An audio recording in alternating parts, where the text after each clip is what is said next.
In this context, one should also consider that companies and organizations, to an increasing degree, and by virtually all interested parties associated with the company, are asked to give coherent answers to quite a number of questions concerning everything from the environment to occupational safety, employee satisfaction, and economy.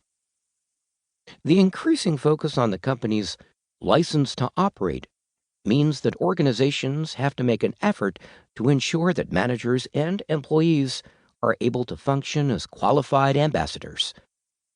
These representatives should have professional and convincing skills that enable them to formulate and communicate the company's principal values, positions, and stories in ways that generate permanent market advantages for the organization.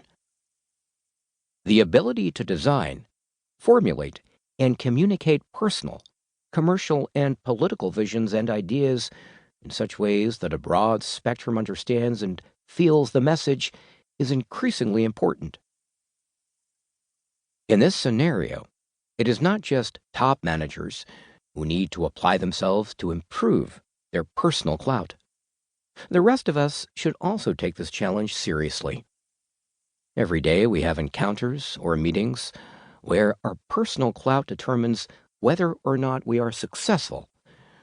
The ability to mobilize a maximum of personal clout is not only crucial with regard to making our mark in the public sphere, it is just as important in relation to the many communicative challenges we all face every day when we meet a customer, a coworker, or the manager, when we do a presentation, have a job interview, negotiate or contribute to a debate, etc. All things considered, it makes good sense to include development of your personal clout in your business plan. In modern working life, success to a great extent depends on our ability to build relations, form networks, and profile ourselves. That is the way ahead, whether we like it or not. Managers should not just have superior professional skills, they must also be capable of designing and sending out messages. The ability to communicate professionally with external and internal interested parties is an increasingly significant managerial competence.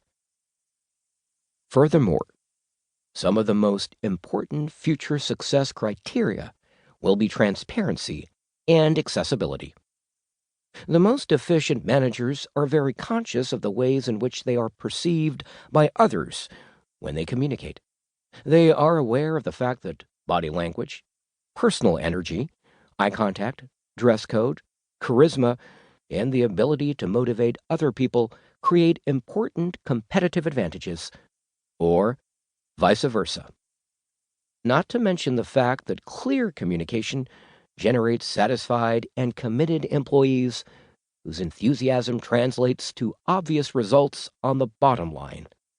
Time and again, research shows that communicative competences such as personal clout, the ability to create a dialogue, motivate and engage the employees, and communicate the company's vision and mission are at the top of the management's want list.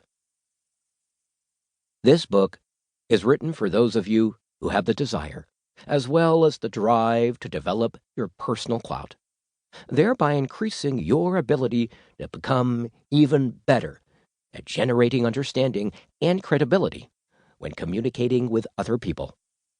The book is structured so that chapter by chapter you will increase your insight into your own communicative strengths. This will help you get an overview of the areas you can improve. I recommend that you read the book cover to cover. However, the book is designed in such a way that it can be used as a manual or a reference work, where you can quickly get an overview of the specific areas and acquire knowledge of techniques, tools, and communicative competences within the framework of the 7 habits that characterize the good communicator. I have attempted to give the book the format of a practical, efficient, tool-oriented guide. This guide